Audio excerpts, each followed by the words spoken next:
अस्सलाम वालेकुम नाज़रीन, प्रोग्राम लास्ट आवर में मैं हूँ मेरीन सब्तैन। नाज़रीन, हुकूमत ने फ़ौजी अदालतों की मुद्दत में दूसरी बार तौसी का फ़ैसला कर लिया है। अब आइनी तरमीम के ज़रिए ये किया जाएगा। मुसव्वदा भी इस हवाले से तैयार कर लिया है, लेकिन यहाँ पर मुश्किलात क्या है? PTI लेड कोलिशन गवर्नमेंट जो है इस वक्त इसको मुश्किलात का सामना है पाकिस्तान पीपल्स पार्टी और पाकिस्तान मुस्लिम लीग नून की जानिब से, जो कि इस वक्त मूड में दिखाई नहीं देते और दोनों हाउसेस से ये मुसव्वदा जो है इसको मंजूर कराने के लिए ज़रूरी है कि ये दोनों पार्टीज़ जो है वो इनके साथ कोऑर्डिनेट करे, कोऑपरेट करे। और अगर ऐसा नहीं होता तो फिर क्या होगा? हम इस पर आज बात करेंगे कि पॉसिबिलिटीज़ और क्या हो सकती हैं, कानूनी तरीका क्या हो सकता है, दूसरा इनको मनाने का तरीका क्या हो सकता है। हैविंग सेड दैट ऑल, फ़ौजी अदालतों के हवाले से ये रिजर्वेशंस क्यों हैं? क्या ये वो फ़ौजी अदालतें नहीं हैं जिन्होंने दहशतगर्दों को तख्त-ए-दार तक पहुँचाया? क्या ये वो फ़ौजी अदालतें नहीं हैं जिन्होंने जो जज साहिबान किसी न किसी वजह से इन मुकदमात का फ़ैसला नहीं कर पाते थे उन मुकदमात का फ़ैसला किया? क्या ये वो फ़ौजी अदालतें नहीं हैं जब गवाहान जो हैं जान और इज़्ज़त के डर की वजह से सामने नहीं आते थे उन्हें तहफ़्फ़ुज़ दिया? अगर ये सब कुछ सही है तो फिर क्या वजह है कि फ़ौजी अदालतों के मामले पर रिजर्वेशंस इतनी क्यों हैं? क्यों इससे इतनी रिलक्टेंसी जो दिखाई जाती है उसकी वजह क्या है? इस पर हम आज के प्रोग्राम में बात करेंगे। उसके बाद हम बात करेंगे हमारा इस वक्त जो बिजली का बहरान है और लोड शेडिंग तो हो ही रही है गैस की, हम देख रहे हैं बिजली का बहरान सामने आ रहा है, उसके लिए वजूहात दी जाती हैं। ये नाअहली है या सिस्टम की ख़राबी है, धुंध वजह बता दी जाती है। तो जनाब हम आपको ये भी बताते चले 3000 मेगावाट जो इस वक्त शॉर्टफॉल बताया जा रहा है ये तो गर्मियों में होता था, लेकिन ये अब सर्दियों में भी हम देख रहे हैं और हमसे कहीं बहुत बुरे मौसम वाले ममालिक हैं जहाँ पर इससे कहीं कम शॉर्टफॉल, बल्कि शॉर्टफॉल है ही नहीं। तो वजूहात क्या है? मलबा आप इस तरह से नहीं उतार सकते, आपको आखिर वजह बतानी ही पड़ेगी और वजह आज हम ज़रूर जानेंगे अपने इस प्रोग्राम में। सबसे आखिर में वेरी इंपॉर्टेंट, बहुत ही अहम मामला जिसे हम आज उठाएंगे अपने फोरम पर। पाकिस्तान जो कि अक्सरती तौर पर एक मुस्लिम आबादी वाला मुल्क है, कंजर्वेटिव थाट्स हैं, अक्सरियत कदामत पसंद है, जिसकी वजह से बच्चों के हवाले से एक मामला जो बहुत ज़्यादा निगलेक्ट होता है, बच्चों के साथ जो ज़्यादती के वाक़यात हैं, बढ़ते हुए वाक़यात हैं, उसे हम हाईलाइट करेंगे। सेनेट की कायमा कमेटी में ये मामला उठाया गया, अच्छी बात है, देर आए दुरुस्त आए। हमने देखा कि ज़ैनब का जब वाक़या हुआ तो उसके बाद इस मामले को बहुत उठाया गया, हमें आवाज़ आई कि सरेआम फांसी दी जाए। सरेआम फांसी तो ना दी गई, लेकिन क्या ये इस मसले का हल है? क्या वाक़तन सरेआम फांसी देने से ये मसाइल जो हैं ये हल हो जाएंगे या कोई और वजह है जिसको एड्रेस करना बहुत ज़रूरी है? आज के प्रोग्राम में हम इस पर खुसूसी गुफ्तगू करेंगे। मेहमानों के बारे में बताती चलूँ, हमारे साथ मुजाहिद बरेलवी साहब सीनियर तज्ज़ियाकार कराची से मौजूद हैं, राना अज़ीम सीनियर सहाफ़ी लाहौर स्टूडियो से हमारे साथ होंगे, जबकि जनरल रिटायर्ड एजाज ऐवान साहब दिफाई तज्ज़ियाकार हमारे साथ मौजूद हैं इस्लामाबाद से। आरिफ चौधरी माहिर कानून भी हमारे साथ मौजूद है इस्लामाबाद स्टूडियो से। आरिफ चौधरी साहब आपकी तरफ पहले आते हैं और जो कानून क्या कहता है, हमने जो पहला मौजू बताया फ़ौजी अदालतों के हवाले से, क्योंकि अब एक बात तो ये कही जा रही है कि मुसव्वदा जो तैयार हो गया है, जाहिर सी बात है दोनों हाउसेस में पीपल्स पार्टी, पाकिस्तान मुस्लिम लीग नून, उनके बगैर तो ये काम नहीं हो सकेगा। तो are there any other options? बात यह है कि ऑप्शन तो यही है कि हाउस उसकी मंजूरी दे। उसकी वजह अदरवाइज़ भी मैं समझता हूँ कि ज़्यादा इम्पॉर्टेंट इस लिहाज से भी है क्योंकि इस मामले पे ऑलरेडी इनका आपस में इत्तेफाक हो चुका है। यही पार्लियामेंट थी जिसने अलाउ किया और उन्होंने कहा कि बल्कि बाज़ लोगों ने कहा जी ये बहुत मुझे रज़ा रब्बानी के अल्फाज याद हैं, उन्होंने कहा जी ये तलख चीज़ है, मतलब बड़े यानी आजुर्दा होकर उन्होंने कहा जी लेकिन ऐसे हालात हैं कि हमें ये बात कबूल करना पड़ रही है। तो मैं जी आपको याद होगा यही बात थी ना, रज़ा रब्बानी साहब ने भी, हाँ जी। तो मतलब ये कि सब ने ये किया और मामला इस तरह का है कि चूँकि इस वक्त हुकूमत की पोजीशन इस लिहाज से भी ज़रा नाजुक है कि हुकूमत ने एक ही काम पकड़ा हुआ है कि वो सब के ख़िलाफ़ गुफ्तगू जो है इस तरह की गुफ्तगू कर रही है जिससे मैं नहीं समझता कि दूसरे कोई गिरोह जो है उसके साथ गुफ्तगू करने के लिए तैयार हो। चूँकि मामला तो ये होता है कि आपने चीज़ों को चलाना है, एहतसाब है वो अपनी तरह चल रहा है और वो उसका अपना एक रास्ता है जो वो इख्तियार कर रहा है जिसमें आपका कोई इतना रोल नहीं है बतौर गवर्नमेंट के, जो इस वक्त गवर्नमेंट मौजूदा है। बाकी चीज़ें आपने साथ साथ चलानी होती है, उसमें आपके पास ऐसे लोग होते हैं जो अपोजिशन को इन मामलात पे मना के लाते हैं और आपको अपनी हालत भी देखनी होती है कि आप अददी एतबार से कितने हैं वहाँ सेनेट में आपकी मेजॉरिटी नहीं है, हाउस में आपकी अदरवाइज भी जो है थोड़ा सा आपका फ़र्क है।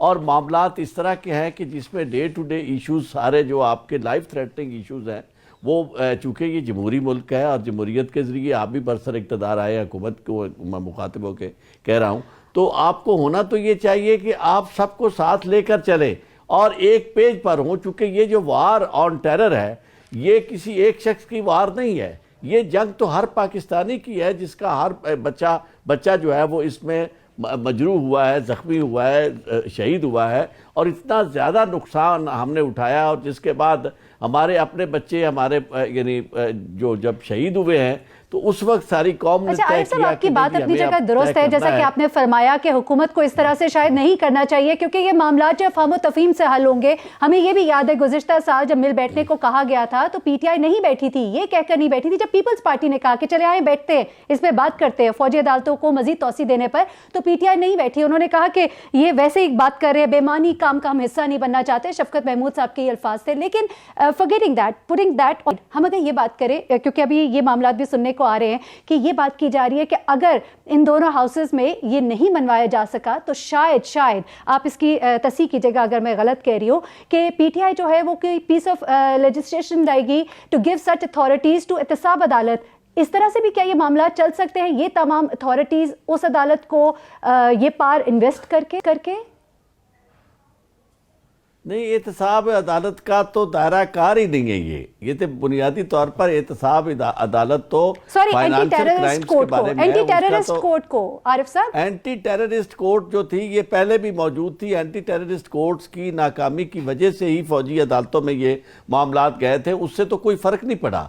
अभी जो फर्क पड़ा है वो फौजी अदालतों की वजह से पड़ा है। मेरी भी reservation, is this another option available? ये ऑप्शन मौजूद है क्या? ऐसा हो सकता है? ये ऑप्शन मैं नहीं समझता कि कोई ऐसी ऑप्शन है, क्योंकि ये ऑप्शन ऑलरेडी आजमाई जा चुकी है। ये जो एंटी टेररिज्म की कोर्ट्स बनाई गई थी ये इसी मकसद के लिए बनाई गई थी और इससे कोई नतायज बरामद नहीं हो सके। इनकी मौजूदगी में वही कुछ हुआ है जो बाकी अदालतों में साल केस लटकते हैं। गवाहों जिनका आपने अपने तमहीद में इशारा किया, गवाह जो है वो खौफजदा होते हैं, अदालतें खौफजदा होती हैं, ब्लैकमेल होती हैं, डरती हैं, उन्हें धमकियां दी जाती हैं। टेररिस्ट जो है वो फ़ोन करते हैं कि जनाब आपके बच्चों का हमें पता है कहाँ बैठे हैं। ये सारी वो चीज़ें थी जिसकी वजह से जब ये देखा गया कि चूँकि टेररिज्म पे काबू नहीं पाया जा सका तो उसके लिए फिर सब कौम ने मुश्तरका तौर पर एक नया अमल तैयार किया और ऐसा कदम जो नॉर्मली जमहूरी मुआशरे नहीं उठाते, लेकिन जब ऐसी सूरत हालत ज़ार यानी हो जाए, आपकी जंग की हालत हो जाए, तो उसमें कौमें इस तरह के फैसले करती हैं और हमारी कौम ने ऐसा फैसला किया। तो अब भी मैं समझता हूं कि इस लीडरशिप और इस तरह का फैसला किया भी गया और जिसके हमने नतायज भी देखे। वही बात कि हमने तख्तादार पर दहशतगर्दों को लटकते हुए भी देखा। मुजाहिद बरेलवी साहब की तरफ मैं आना चाहूंगी आपकी इजाजत से। मुजाहिद बरेलवी साहब, अब बताइएगा, ये जो अभी कहा जा रहा है कि पाकिस्तान पीपल्स पार्टी जो है फौजी अदालतों के इस मामले पर सियासत करना चाह रही है, do you agree with that? Do you think ऐसा है? देखिए, एक तो ये बात है ना, मुझे नहीं इल्म कि ये फौजी अदालतों का क्या जो आप समझती हैं कि इनके आने से कुछ होगा। पिछले चंद बरसों में और हालिया बरसों में हम जिस तरह फ़ाल हम अपनी अदालतों को देख रहे हैं और फिर जो है स्पेशल कोर्ट्स को देख रहे हैं, तो उनका बहुत बोल्ड रोल रहा है और उन्होंने फांसियों तक की सज़ा दी हैं। तो और देखें, जब फौजी अदालतों को जो एक वक्त की ज़रूरत थी लेकिन अब ज़रूरत नहीं है, क्यों? यानी जब जनरल परवेज़ मुशर्रफ यानी फौजी हुकूमतें थीं तो उस वक्त कौन सा आपने जो है दहशत गर्दों का काला कोमा कर दिया था? उस वक्त आपने कौन सा जो है वो उनके जड़ों से उखाड़ दिया था? जी बरेलवी साहब, इस सवाल का जवाब दीजिएगा कि पीपल्स पार्टी के बारे में उन्होंने कहा था कि ये जो इस तरह के खसूसी लॉज या जो कवानीन बनाए जाते हैं वो फिर हमारे खिलाफ इस्तेमाल होते हैं, हमारे लोगों को पकड़ने के लिए इस्तेमाल होते हैं। गो उनके इस डर को, खौफ को जाहिर करने की कोशिश की गई थी। लेकिन डू यू एग्री जो कायरा साहब ने ये फरमाया था, ठीक फरमाया था? नहीं, ये बिल्कुल, देखिए, ये जो हालिया दिनों में, हालिया बरसों में कौन सी दो बाकायदा, यानी देखिए, वो शहीद बेनज़ीर भुट्टो का या वो पुराना दौर भूल जाएं। पीपल्स पार्टी को आसिफ, ये मैं तो कहता हूँ ये सियासी मोइज़ा था कि इस मुल्क के सदर आसिफ अली ज़रदारी बने, जो 10% के हवाले से मशहूर थे, और उन्हें बाकायदा गॉर्ड ऑफ ऑनर दिया गया, उन्हें सलूट दिया गया, 3 आर्मी सरबराह उनके सामने पेश हुआ करते थे। ये भी पाकिस्तानी सियासत का एक हिस्सा है ना। ये हुआ नहीं क्या? और ये मैं इसको बहरहाल इसको दाद दूंगा कि उस वक्त के हमारे अस्करी इदारों ने कबूल किया कि जब जरदारी साहब को एज ए प्रेसिडेंट तस्लीम किया गया, फिर मियाँ साहब का दौर आया।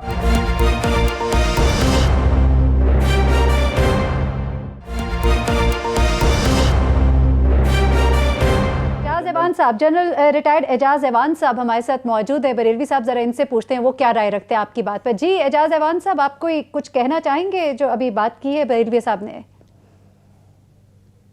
जी बिल्कुल, मैं कहना चाहूंगा बरेलवी साहब पता नहीं किस माइंडसेट में और किस दौर की बात कर रहे हैं। जनरल हमीद गुल ने कभी कोई सेपरेट एजेंडा उनका नहीं था और न उस वक्त किसी दहशतगर्द को उन्होंने पनाह दी थी जब मुशर्रफ का दौर था। और तब रायविंड में या तबलीगी जमात के किसी तमाम होल्ड ऑन बात सुने, बात सुने ना, बात सुन लें। तो क्यों कोई किसी तबलीगी जमात के रायविंड के नहीं, डांटे मत का नहीं, मैं बात कर रहा हूं और आप बीच में इंटरफेयर कर रहे हैं। Did I interfere? बात यह है कि किसी आर्मी के जहाज भारतीय किसी तबलीगी जमात में नहीं ले जाए गए। हाँ, न कहीं जहाज गए हैं, न कोई आर्मी अफसरों को भर के जहाजों में ले जाता था। और वो जो हमीद गुल साहब थे, he was a retired general, he could not do this thing. तो ये एक पत्नी किस मफरूजे की वो बात कर रहे हैं। बात देखने समझने की ये है कि ये जो मिलिट्री कोर्ट्स बनाई गई थी, ये पार्लिमान का डिसीजन था जिसकी वजह से बनाई गई। और वजूहात 2 थी, एक महरीन जो बात आपने की है और एक जो आरिफ साहब बात कर रहे हैं कि उस वक्त दहशत गर्दों के खिलाफ कोई गवाही देने को तैयार नहीं था। जजेस को धमकियां आती थी, एक मुल्क में अदम तहफ़्फ़ुज़ का शिकार थे जजेस भी और एविडेंस देने वाले गवाहान भी। तो उनको तहफ़्फ़ुज़ देने के लिए एक जरूरत समझी गई, क्योंकि देखिए लॉजिक समझने की कोशिश है कि जब भी मिलिट्री ऑपरेशन दहशतगर्दी के खिलाफ होते हैं उनकी जुडिशियल बैकिंग जरूरी होती है, क्योंकि मिलिट्री ऑपरेशन 2 वजूहात से करती है। एक गवर्नमेंट की रेट एस्टैब्लिश करने के लिए और दहशतगर्दों का कला कमा करने के लिए। और रेट गवर्नमेंट की तब एस्टैब्लिश होती है जब मुल्क का कानून उन तक पहुंच जाए। अब ये और तीसरी वजह ये होती है कि जो भी लोग उस वक्त पकड़े जाते हैं कॉन्फ्लिक्ट के दौरान, जब इस तरह की लड़ाई हो रही हो दहशतगर्दी के खिलाफ, तो बहुत सारे लोग गिरफ्तार हो जाते हैं। अब किसी के साथ आर्मी एक्स्ट्रा जुडिशियल किलिंग न करती है, न करने दी जाती है, न ये उनको सिखाया जाता है कि आपने ये काम करना है। तो वो जो पकड़े जाते हैं लोग, उनको सही इंसाफ देने की जरूरत होती है और वो अदालतों के जरिए ही मिल सकता है। लेकिन एविडेंस नहीं आती थी, तो ये मिलिट्री कोर्ट्स बनाई गई पार्लिमान के हुक्म से। न आर्मी की उस वक्त फरमाइश थी, न पाकिस्तान आर्मी की आज फरमाइश है कि आप हमें बना कर दें। अगर हुकूमत समझती है और पार्लिमान समझती है कि वो जो खुद उनकी अदलिया इस निज़ाम से इस पर पूरी उतर सकती है, इस जरूरत को पूरा कर सकती है, फबेहा बिल्कुल वो करें, अदालतें ही करें। आर्मी ये नहीं करना चाहती। लेकिन अगर आर्मी को पार्लिमान ने जिम्मेदारी दी, तो जिस तरह वो पहले अपनी जिम्मेदारी को एक्सेप्ट करके उन्होंने सैकड़ों दहशतगर्दों को तख्ते-ए-दार तक पहुंचाया है, वो अपना फर्ज निभाएंगे। लेकिन समझने की जरूरत है। राना अजीम ने बहुत करीब से फौजी अदालतों के मामलात को देखा है, जरा उनसे भी समझ लेते हैं। एक हम न्यूट्रल पॉइंट ऑफ व्यू लेते हैं राना अजीम से। अवान साहब ने ये कहा है। जी वापस आती हूँ मैं आपकी तरफ भी। जी राना अजीम साहब, जरा बताइएगा कि फौजी अदालतों के मामले पर जो तहफ़्फ़ुज़ात हैं वो क्यों हैं? क्या फौजी अदालतों ने डिलीवर नहीं किया? आपने बड़े करीब से इन केसेस को देखा हुआ है, how do you see it? देखें, अभी तक अगर देखा जाए तो फौजी अदालतों में जब से फौजी अदालतें बनी है 717 केस पेश हुए, जिनमें से 546 केसेस का फैसला हो चुका है।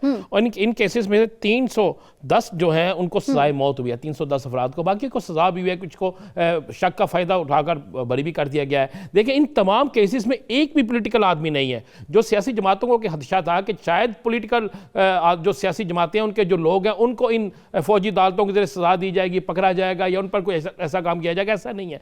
इन फौजी अदालतों का आप अरसा देख लें और उस अरसे में देखें कि कितने लोगों को कैसे कैसे दहशतगर्दों को सजाए मौत दी गई है, जिनके मतलब कोई गवाही देने के लिए तैयार नहीं था। माजरत से बरेलवी साहब के जिस शहर में बैठे हैं वहां पर तो 3 सियासी जमातें ऐसी हैं कि जिनके खिलाफ कोई शहादत या गवाही देने के लिए तैयार नहीं होता था। तो वहां दहशतगर्दों के खिलाफ किसने गवाही देनी थी? और फौजी अदालतों ने बिल्कुल एक मेरिट पे किया काम। आप एक चीज देखें कि इस पूरे सिनेरियो में जितने लोग पकड़े गए हैं, क्या इनमें कोई सियासी जमात का ऐसा शख्स है कि जिससे ये कहा जाए कि उसकी सियासी जमात को फर्क पड़ा है? दहशतगर्द पकड़े गए, वो दहशतगर्द पकड़े गए हैं जो वाकई दहशतगर्दी में मुलव्वस था। उन्हीं की वजह से आज देखें पाकिस्तान में दहशतगर्दी बहुत हद तक कम हो गई है, बल्कि ना होने के बराबर है। तो जहां तक दूसरी बात है जो आपने सियासी जमातों की बात की, इसकी हमायत मैं आपको आपके प्रोग्राम में बिल्कुल बता रहा हूं, तमाम सियासी जमातें फौजी अदालतों की तोसी के हवाले से बिल्कुल इसकी जो है वो हमायत करेंगी। मैं आपको बिल्कुल क्लियर कर दूं, इसलिए हमायत करेंगी। कौन सियासी जमात इसकी मुखालफत करेगी, और कोई किस खबरें बुनियाद आपके पर पास इस करेगी? हवाले से भी है कि अगर हमायत नहीं करती, इन केस तो कोई और ऑल्टरनेट प्लान पीटीआई के पास है? क्योंकि उनका तो कहना है कि ये हमने मंजूर कराना है। मैं आपको बता दूं, मैं कह रहा हूं कि ये क्यों वाला लफ्ज ही नहीं होगा। महरीन देख लीजिएगा, क्यों वाला लफ्ज नहीं होगा। कुछ बातें मैं नहीं करना चाहता, लेकिन क्यों वाला लफ्ज नहीं होगा। तमाम सियासी जमातें बाकायदा इसकी हमायत करेंगी और ये बिल भी पास हो जाएगा। और ये वक्त की ज़रूरत भी है, ये बिल्कुल वक्त की ज़रूरत है। और इसलिए भी ज़रूरत है कि इस वक्त हमने दहशतगर्दी की जंग जीती है। अगर खुदा न खास्ता ये अदालतें, फौजी अदालतें कायम नहीं होती और फिर दहशतगर्दों को मौका मिलता है और फिर उनके खिलाफ कोई गवाह पेश नहीं हो सकता, तो पाकिस्तान में दहशतगर्दी बढ़ेगी। कब कानून साजी करेगी रानाज़ीन पार्लियामेंट? कब कानून साजी करेगी? 19 जनवरी के बाद, 19 जनवरी तक, चूंकि ये टाइम है मेरी इतला के मुताबिक। डेट भी आ गई जी। बरेलवी साहब, आप कुछ कहना चाह रहे थे, जल्दी से कहिए, फिर हमने ब्रेक पे जाना है जी। पहले तो मैं रिकॉर्ड साफ कर दूं, मैं सॉरी टू से, मैं बड़ी रिस्पेक्ट करता हूं जनरल अहवान साहब की, लेकिन जब हिस्ट्री होती है, हमीद गुल जैसे जनरलों ने सियासी मुहिम जोई की, उन्होंने कहा, रिकॉर्ड पे है कि मैंने आईजीआई बनाई पीपल्स पार्टी को शिकस्त देने के लिए, वो बालातर होकर इदारों से आगे बढ़े, ये एक ऑन रिकॉर्ड बात है। और ये किताब भी मेरे सामने रखी है, मैं ये भी बता दूंगा, ये भी एक जनरल साहब का कोड है जो कहते थे कि एक जमाना था कि आईएसआई के एक जनरल साहब वहां लेके जाते थे। तो अगर देखें, अगर बात करें, मैं कोई इस तरह, अगर जनरल साहब का ऐवान का एक बैकग्राउंड है फौजी अस्करी, तो मेरा भी एक सहाफती बैकग्राउंड है। और मैं एक हवाले से बात कर रहा हूं कि हमीद गुल साहब ने ये मुहिम जोई की, वो गए और तालिबान के साथ उन्होंने रिलेशन बनाए, वो गए और उन्होंने हिकमत यार जैसे लोगों के साथ अलायंस बनाए, वो कहते थे अपने को फातेह। जनरल अख्तर रहमान के बारे में किताब लिख दी हारून रशीद ने, फातेह काबुल, जनरल अख्तर रहमान के बारे में। तो आपके जनरलों ने आपकी फौजी अस्करी क़यादत ने रियलाइज किया और उन जैसे मुहिम जो जनरलों की जो मुहिम जोई थी उसका चैप्टर बंद किया। लेकिन इस वक्त मामला यह है, फौजी अदालतें, उनकी अहमियत और जो हालात और वाकयात है, उनके पेश नज़र इसकी अफादियत और किस तरह से पार्लियामेंट से ये बिल मंजूर कराया जाएगा। ब्रेक पे जाते हैं, ब्रेक से आएंगे तो बहुत ही अहम मौजू है जिस पर हमने बात करनी है। बच्चों से ज़्यादती से मुताल्लिक जो मामला है, इसे सेनेट की कायमा कमेटी ने उठाया है। इस हवाले से क्या क्या उनका कहना है, किस कदर हुकूमत संजीदा है, क्या इकदाम होने चाहिए, इन सब पर बात करते हैं एक ब्रेक के बाद।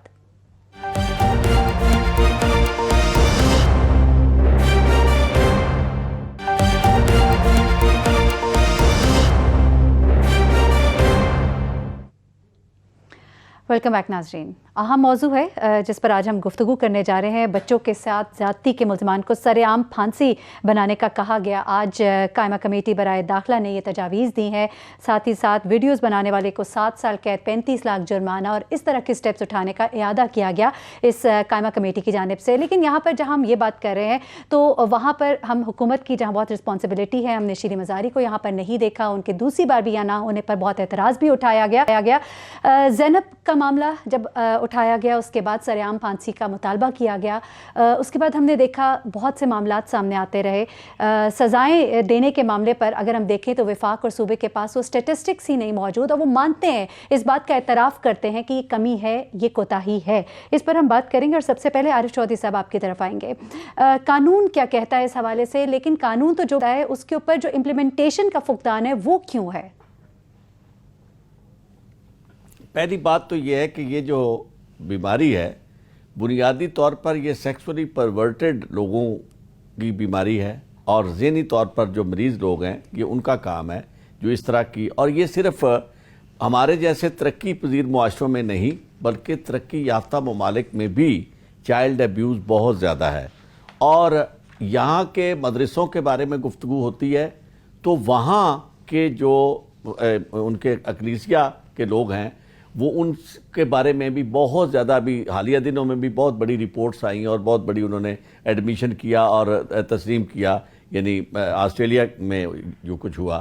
तो असल बात यह है कि इस सारे अमल को हमारे यहाँ जो देखा जाता है ना, हमारी पार्लियामेंट हो या हमारे कानून साज इदारों को फीड करने वाले इदारे, वो सारे के सारे सिर्फ एक बात पे यकीन रखते हैं कि अगर आप अकूबतें बढ़ा दें, सज़ा का निज़ाम जो है उसे बढ़ा दें, सज़ाओं से वो समझते हैं कि शायद कला कमा जुराइम का किया जा सकता है। मैं इससे इत्तेफाक नहीं रखता। सज़ा एक चीज़ है, वो भी कर देनी ज़रूरी है डेटरेंस के लिए, लेकिन इसके अलावा बहुत सारे फैक्टर्स हैं जो चाइल्ड अब्यूज़ के मामले में आने चाहिए। और वो सबसे पहली बात जो है वो है एक चाइल्ड अब्यूज़ अवेयरनेस।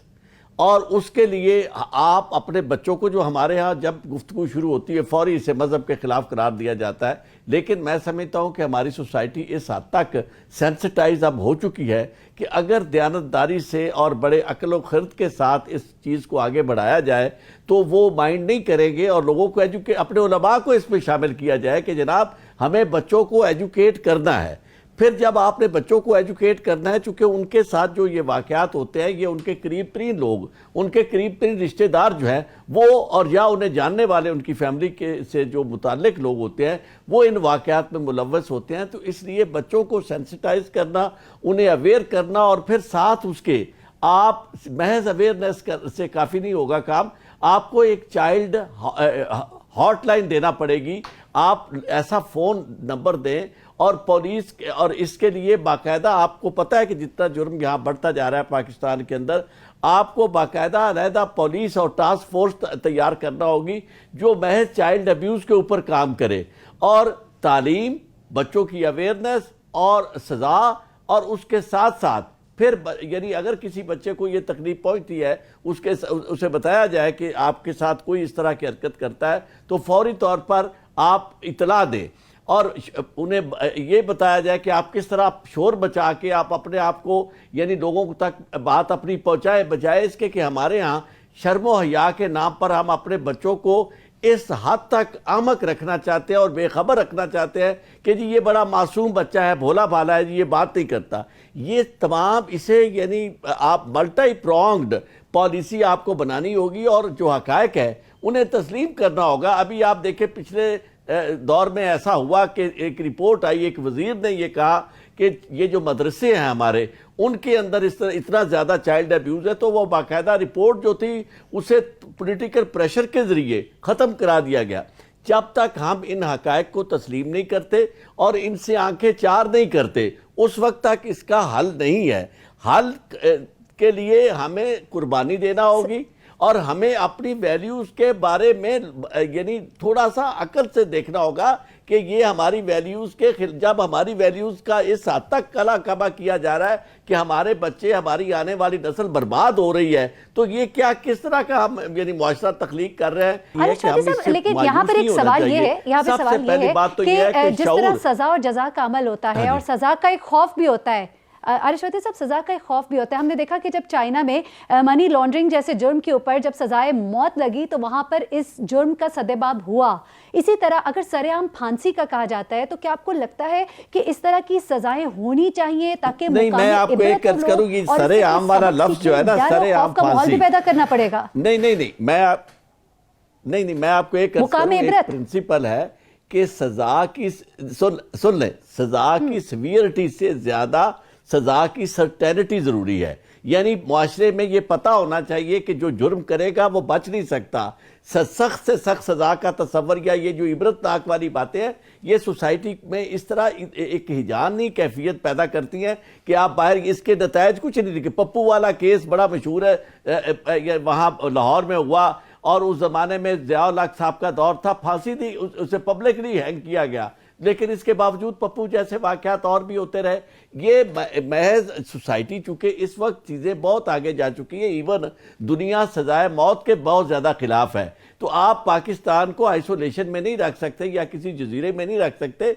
हमें सजाएं और सजाओं के देने का तरीक़ेकार जो है वो वही रखना चाहिए जो महज़ब दुनिया में है। हमें सबसे इंपॉर्टेंट अभी तक आप अगर गौर करें, एक काम तो हम कर रहे हैं, आज आपने किया है, मैं समझता हूं कि आपको मैं हदिया तबरीक पेश करता हूं कि इन दिनों में जब लोग सिर्फ पॉलिटिकल इश्यूज पे बात करते हैं, आपने ये शऊर वाली बात की है। मीडिया को चाहिए कि वो खामोश ना रहे, मीडिया इन चीज़ों पर अपनी तवानाइयाँ सर्फ करे और इसके नताइज ज़रूर बरामद होंगे। और मैं आपको अर्ज करूँ वो जो है कि बरेलवी साहब की खिदमत में ये शेर है कि जेड़े लफ्ज़ असी अज लिखने हाँ ए आवन वाली कल दे ने, किन्ना भी सूरज तेज होवे ओढ़क परछावे ढल दे ने।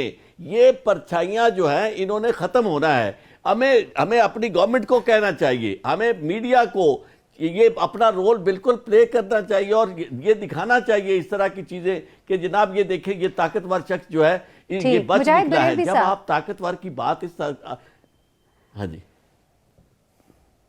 मुजाहिद बरेलवी साहब, आप क्या कहेंगे? सीनियर सहाफ़ी हैं आप, कलम और ज़ुबान आपकी ताकत है और इस ताकत को इस्तेमाल करके आप समझते हैं ना कि ये सदेबाप किसी ना किसी हद तक हम भी करने का, हम भी अपना किरदार अदा कर सकते हैं। मेरा ख्याल है इतने भरपूर और जामे तौर पर हमारे आरिफ चौधरी साहब ने इस इशू को मुकम्मल कर दिया है और वो शायद उनका ये ख्याल था कि मैं मायूसी का शिकार हूँ, ऐसा नहीं है, लेकिन ये एक रियलिटी है और ये बदकिस्मती से हमारी रियासती इदारे और हुकूमतों की प्रायोरिटी में है ही नहीं कि इस इशू को हल क्या करना है। वो तो आप देख नहीं रहे, आपके सारे इंफॉर्मेशन मिनिस्टर, हमारी तमाम पॉलिटिकल पार्टी को क्या लगे हुए दिन रात, एक वो मिल गया है और उसके अलावा इनके लगता है कोई काम ही नहीं है। हमें ख्याल था कि तहरीक इंसाफ के इमरान साहब को मौका मिला था, 135 दिनों में ऐसा लगता है कि सिवाय भाई करें और उनको अदालतों को करने दें, नैब को ने वो करें, लेकिन बाकी चीज़ों में तवज्जो नहीं दी जा रही ना। लोगों की तालीम हो, सेहत हो, एजुकेशन, लेकिन आपको कोई होप्स नहीं है? ये जो कमेटी आज बैठी, जो यहाँ पर इरादा शो किया गया, आपको इससे कोई होप्स नहीं है? जो आरिफ साहब जिसकी तरफ इशारा कर रहे थे या जो मैं कहने की कोशिश कर रहा था। जी ठीक है, राना अजीम साहब, योर कमेंट्स, आपको कोई होप्स हैं? ये जो आज कमेटी बैठी है, जो फैसले किए गए हैं, कुछ करने का इरादा रखती है? अलबत्ता शीरी मज़ारी साहिबा जो है दूसरी बार भी यहाँ मौजूद नहीं थी। बात यह है कि मैंने जितना इस कमेटी ने फैसला किया, क्या जो सज़ाएँ होते मुतय्यन की है ये तो ऑलरेडी पहले ही मुतय्यन थी। आरिफ जो सब जानते हैं कि अगर किसी को अगवा किया या किसी के साथ ज़्यादती की या किसी को हब्से बिजा में रखा जाए तो तमाम सज़ाएँ मौजूद थी। असल मामला यह है कि अब इस पर अमल दरामद कराना चाहिए, अब इस पर अमल होना चाहिए, सख्ती होनी चाहिए और कवानीन जो है उनकी अमल दरामदी का जो असूल है वो गरीब और अमीर, तगड़े और कमज़ोर दोनों पर होना चाहिए। जब ये काम होना शुरू हो जाएगा तो फिर ना किसी कमेटी की जरूरत पेश आएगी ना किसी और मामले की वजह आएगी। पाकिस्तान के अंदर एक तो इस वाक़े को रोकने के लिए आगाही मुहिम बहुत जरूरी है, बताना चाहिए। दूसरा, एक आम आदमी को इस बात की ठीक है, कानून मौजूद है, फुकदान जो है इम्प्लीमेंटेशन एंड पर ज्यादा नजर आता है। ठीक है राना, हमें ब्रेक पे जाना है। ब्रेक से जब हम वापस आएंगे तो हमने बात जरूर करनी है इस वक्त जो बिजली का बहरान है, इतना बहरान है तो क्यों ये बहरान है, इसकी असल वजह जरूर जानिएगा।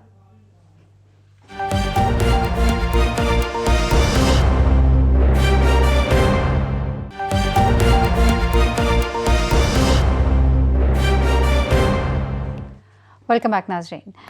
बात करनी है हमने बिजली के शॉर्टफॉल की। हमने बात करनी है कि किस तरह से बिजली का ये शॉर्टफॉल जो है जिसकी वजह सिर्फ बताई जाती है धुंध, असल हकाइक क्या है, इन पर ज़रा हम बात कर लेते हैं। इस वक्त हमें अगर मुझे बता दिया जाए, अमीर ज़मीर साहब हमारे साथ मौजूद हैं, तो सबसे पहले उन्हीं की तरफ आ जाते हैं। चीफ इंजीनियर हैं ETDC वापडा के, अगर तो हमारे साथ मौजूद हैं तो पहले उनकी तरफ आ जाते हैं। चलिए ठीक है। अच्छा नाज़रीन, हम बात कर रहे हैं इस वक्त बिजली का जो शॉर्टफॉल, वजह कभी धुंध बताई जाती है, हमें ये भी पता है कि मौसम ऐसा है कि इस वक्त पानी की जो तरसील है वो उस तरह से नहीं है जिसकी वजह से पैदावार में कमी जो है वो वाक़ई होती है। इस तमाम सूरत हाल में हुकूमत की जो ज़िम्मेदारी है, ठीक है हुकूमत को आया अभी थोड़ा ही अरसा हुआ, इससे पहले जो हुकूमतें थीं जिन्होंने ये दावे किए कि हम इस शॉर्टफॉल को मीटअप कर चुके हैं, लेकिन फिर हमें ये सुनने को मिलता है नई हुकूमत से कि वो जो प्रोजेक्ट्स लगाए गए वो महंगे तरीन प्रोजेक्ट्स थे। असल मामला क्या है? ये ज़रा जान लेते हैं। हमारे साथ अमीर ज़मीर, चीफ इंजीनियर ETDC वापडा में। अमीर ज़मीर साहब, ज़रा हमें अगर आप समझा सकें कि क्या वजह है, ये धुंध है, पानी की कमी है, ऑल्टरनेट वेज हमने नहीं अडॉप्ट किए हुए, ये इतना ज़्यादा शॉर्टफॉल, और वो भी सर्दियों के मौसम में। गर्मियों में फिर कुछ समझ आती थी, यहाँ इस वक्त तो ये भी नहीं समझ आती। अब मैं आता हूँ मौजूदा शॉर्टफॉल की तरफ। जैसे कि आपने कहा कि हुकूमत जो है वो कह रही है, और जो मिनिस्ट्री है पावर की वो ये कह रही है कि सारा कसूर इसमें धुंध का है। तो पहली बात तो ये है कि इस वक्त जो सरकारी फिगर्स हैं वो ये कह रही हैं कि हमारी जनरेशन जो है इस वक्त वो तकरीबन जो 11,000 या 12,000 मेगावाट है, और जो डिमांड है वो 15,000 मेगावाट है, और जो शॉर्टफॉल वो 3,000 मेगावाट है। जबकि सूरत हाल इसके थोड़ी सी बरक्स है। आप पंजाब में देखें या पूरे मुल्क में देखें, इस वक्त तकरीबन 16 घंटे लोड शेडिंग हो रही है, और इसकी वजह धुंध नहीं है। तीन चार वजूहात हैं, मैं एक एक करके उस पर रोशनी डाल देता हूँ। एक तो डेफिनेटली धुंध है कि पंजाब में स्पेशली लाहौर और दूसरे एरियाज में रात के 10:30 बजे से लेकर सुबह 10:30 बजे तक, पिछले दिनों आपने देखा होगा लाहौर में 4-5 grid station, Sheikhupura grid station, Wan Radharam, ICI और इस तरह बहुत सारे ग्रिड स्टेशन पूरे बंद रहे। लेकिन इसकी वजह भी जो मैनेजमेंट है कि ये फॉग आज नहीं पड़ रही, कितने सालों से पड़ रही है, और इससे पहले प्रिवेंटिव मेंटेनेंस होती है जो नहीं हो सकी। क्योंकि जब फॉग पड़ती है तो जो डिस्क इंसुलेटर्स होते हैं उस पर जो गर्द पड़ी होती है उसकी वजह से ट्रिपिंग आती है, और उसके लिए वाशिंग होती है जो फॉग शुरू होने से पहले मेंटेनेंस होती है, जो इस दफ़ा मेंटेनेंस नहीं हो सकी, जिसकी वजह से पूरे ग्रिड स्टेशन बंद होते हैं। पूरी दुनिया में, जैसे आपने कहा कि पूरी दुनिया में ऐसे मुल्क हैं जहाँ पे फॉग होती है और ऐसे मौसम आते हैं। वैसा ही है। तो वहाँ पे ये है कि एक तो नई टेक्नोलॉजी लाई गई। पूरी दुनिया में ऐसे इंसुलेटर हैं, डिस्क इंसुलेटर हैं जो फॉग रेजिस्टेंट इंसुलेटर कहलाते हैं। लेकिन हम वही पुराने इंसुलेटर हैं, जब से हमने होश संभाली है वो यूज़ कर रहे हैं। और दूसरे कई ऐसे मुल्क हैं जहाँ पे डबल इंसुलेटर टेक्नोलॉजी इस्तेमाल की गई है कि अगर आप डबल इंसुलेटर लगा दें तब भी फॉग से बचा जा सकता है। लेकिन बदकिस्मती से हम पुरानी टेक्नोलॉजी इस्तेमाल कर रहे हैं। नंबर 1 तो ये हो गया। लेकिन ये है कि रात 10:30 बजे से लेके सुबह 10:30 बजे तक ये चंद शहर हैं, मुल्क के सारा पूरा मुल्क धुंध में नहीं लिपटा हुआ। अमीर ज़मीर साहब, साथ-साथ मेरे सवालों का भी जवाब देते जाइएगा, जैसे आप पॉइंट वाइज मुझे बताते जा रहे हैं। मैं यहाँ पे आपसे सवाल ये भी कर लूं कि फिर ये गुज़िश्ता हुकूमतों की जिम्मेदारी थी ना, जिन्होंने वादे किए थे कि हम आपको बिजली देंगे, सस्ती बिजली देंगे, रोशन पाकिस्तान देंगे, बाय द एंड ऑफ 2018 जो प्रोजेक्ट्स लगाए वो महंगे प्रोजेक्ट्स थे। मैं आ रहा हूँ उसकी तरफ आ रहा हूँ, मैं उसकी तरफ आऊँगा कि जिम्मेदारी किस हुकूमत की है या नहीं है, मैं उसको आखिर पे आके समेटूंगा। दूसरी रीज़न ये है कि जो RLNG प्लांट्स लगे हुए हैं, इस वक्त जो डिमांड है RLNG की, वो इस वक्त जो डेली डिमांड है वो 830 MMCFD है। 830 MMCFD है, और जो इस वक्त अवेलेबल, आप हैरान होंगे, वो सिर्फ 100 MMCFD है। और उसकी वजह मैं कहता हूँ मुजरमाना गफलत है। मैं तो मुजरमाना गफलत कहूँगा कि वो उसका बर वक्त ऑर्डर नहीं दिए गए इंपोर्ट के RLNG के। जो ब्यूरोक्रेसी बैठी थी उसने शायद, मेरा ख्याल कि जो आपकी पूरे मुल्क के जो रिज़र्व थे उसमें जो उन्होंने फॉरेन करेंसी रिज़र्व थे, जो उसको बचाने के लिए या ज़र मुबादला बचाने के लिए और गवर्नमेंट की आंखों में धूल झोंकने के लिए बर वक्त ऑर्डर नहीं दिए गए, उसका दोहरा नुकसान हो रहा है। आप देखें, एक तो जो बिक्की है, शाहपुर है, इसी तरह एक तीसरा पावर प्लांट है, शाहपुर है। 3 पावर प्लांट इस वक्त RLNG के बंद पड़े हैं, जो 600 मेगावाट ईच है, यानी 1800 मेगावाट इस वक्त वो बंद पड़ा है। ठीक है, उसका 2 नुकसान हो रहे हैं। एक तो 1800 मेगावाट बिजली नहीं है, और दूसरा जो टर्मिनल हैं कराची में, जो RLNG टर्मिनल हैं, जो इंजीनियर्स ने और टेक्नोक्रेट्स ने साबका दौर में पूरी दुनिया में रिकॉर्ड मुद्दत में, कलील मुद्दत में वो मुकम्मल किए थे, आज उनका जुर्माना पड़ रहा है पर डे। हमें वो मेट्रो और दूसरा ऑरेंज लाइन की वो सियासी स्कोरिंग तो आती है कि जनाब उसका जुर्माना पड़ रहा है। आज तक ये भी मीडिया में आया है कि जो टर्मिनल हैं, जो RLNG के टर्मिनल कराची में बने पड़े हैं, उसका भी जुर्माना डेली पड़ रहा है, और वो हम सजा भुगत रहे हैं कि हमारी बिजली नहीं है। और तीसरी बात ये है, तीसरी रीज़न ये है कि जो आपकी हाइडल पावर जनरेशन है, वो इस वक्त तरबेला जो है वहाँ से 200 मेगावाट इस वक्त बिजली जनरेशन है। मंगला में जो 100 मेगावाट है, इसी तरह गाजी ब्रोथा में 200 मेगावाट है, और बाकी जो है तकरीबन 150 मेगावाट है। इस तरह टोटल 650 मेगावाट है आउट ऑफ क्या आप कह लें कि जो 6700 मेगावाट जो होती है, वो लाजमी बात है, ज़ाहिर है कि आप कैनाल क्लोजर है, लेकिन इसके लिए आप मैनेजमेंट करते हैं कि ये सर्दियों में आपको शॉर्टफॉल आना ही आना है। उसके लिए आप क्या करते हैं कि RLNG को आप रखते हैं, अपने रिजर्व में रखते हैं। आप दूसरे जो गैस पावर प्लांट हैं, अच्छा चौथी वजह क्या है? ठीक है, चौथी वजह गुद्दू है। समीर साहब, क्योंकि आप तक काउंटर में जरा ले लेते हैं, हमारे साथ सहाफी बरादरी की तर्जुमानी भी मौजूद है। मुझे आने की, मुझे मुकम्मल तो करने पहले ये बातें मुझे वजूहात मुकम्मल करने दें। आप उससे एग्री करते हैं, और जैसा कि अभी इन्होंने बताया कि जो नहीं, मुझे पहले मुझे वजूहात मुकम्मल करने दें, फिर आप कमेंट्स ले लें। जी नहीं, मुझे वजूहात तो मुकम्मल करने दें जो 3-4 है ना, लेकिन जरा जल्दी, वक्त बहुत मुख्तसर है। चौथा जो है वो ठीक है, अब लेकिन वजूहात तो कौम को पता चले ना जी, आप कमेंट्स भी बाद में लेते लें। 740 मेगावाट जो गुद्दू पावर प्लांट है, वो कंबाइंड साइकिल पावर प्लांट है।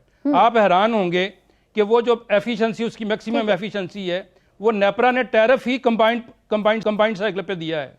जो नॉर्मल साइकिल प्लांट है, उसका ओपन साइकिल प्लांट पे चलता है, उसका टैरिफ ही नहीं है। तो जब कोई फॉल्ट आता है तो वो ओपन साइकिल पे चलाते ही नहीं है। आप ये हैरान होंगे कि उसका टैरिफ ही मौजूद नहीं है, तो वो 740 मेगावाट बंद हो जाता है।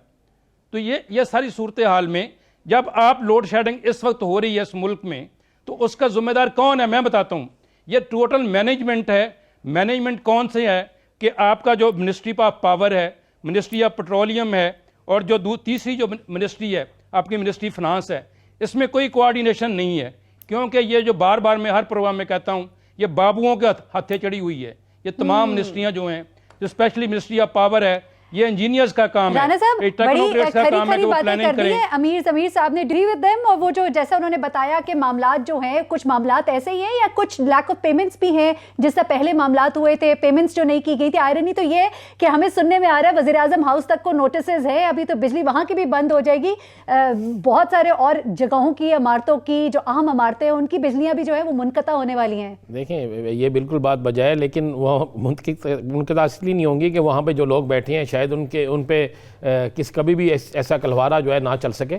जहाँ तक इन्होंने बात की है, बिल्कुल बात तो दुरुस्त है, लेकिन ये क्यों बोल रहे हैं कि ये सारा इल्ज़ाम, सारी चीज़ें अभी जो चंद माह पहले हुकूमत आई है उस पर डाल रहे हैं। ये हम क्यों नहीं यहाँ पे जिक्र कर रहे कि वहाँ पर एक बहुत बड़ा, मैंने तो अपनी एक खबर दी है, मेरी तो एक स्टोरी है, और जिसको मैं आज भी यह कह रहा हूँ कि ये सारा जो है ये एकदम लोड शेडिंग हो जानी, इस मौसम में हो जानी, एक ख़राबी जो अचानक पैदा हो जाती है, और उस पर जहाँ पर 3 घंटे में काम होना होता है 7 घंटे में होता है, 7 घंटे वाला 3 दिन में होता है। ये सारा कुछ कौन कर रहा है? यहाँ पर मैंने पहले भी कहा था, बाकायदा एक वापडा के साबिक आला अफसर हैं, वो हैं, एक बाकायदा ब्यूरोक्रेट्स की टीम मौजूद है, और एक इनके साथ साथ वो कंपनियां हैं, वो जो प्राइवेट कंपनियां बिजली पैदा करती थी, बिजली देती थी। आप जरा गौर करें ना, उन कंपनियों के ओनर्स कौन है? दो बड़े ग्रुप हैं जो ओनर्स हैं, और उन्होंने अचानक इसकी जो है खपत, बिल्कुल इसकी बिजली की पैदावार कम क्यों कर दी? और अचानक उन्हें पैसा क्यों याद आ गया? पिछली हुकूमत में कितने अरसे बाद कितनी पेमेंट मिलती थी? ये सारा कुछ एक बाकायदा माफिया है, बिल्कुल एक माफिया, और ये माफिया मिलकर कर रहा है। इस माफिया में कुछ साबिक लोग भी मौजूद है, कुछ यूनियंस के लोग भी मौजूद है, कुछ ब्यूरोक्रेट्स भी मौजूद है, और ये सारा मिलकर एक कोशिश कर रहे हैं कि किसी तरीके से हुकूमत बड़े नाम मौजूद है, जरूरी है कि अब जो है वहां से आगाज किया जाए, जो लोग इन्वॉल्व है उनके हाथ रोके जाए। बहुत शुक्रिया अमीर ज़मीर साहब और राना अजीम साहब, आप दोनों का बहुत शुक्रिया सेगमेंट में हमारे साथ होने के लिए। नाज़रीन, इंशाल्लाह आपसे कल फिर मुलाकात होगी। मुझे मेहरीन सप्ताह को इजाज़त दीजिएगा। अपनी दुआ में हमें भी याद रखिएगा, अपना बहुत ख्याल रखिएगा। अल्लाह हाफ़िज़।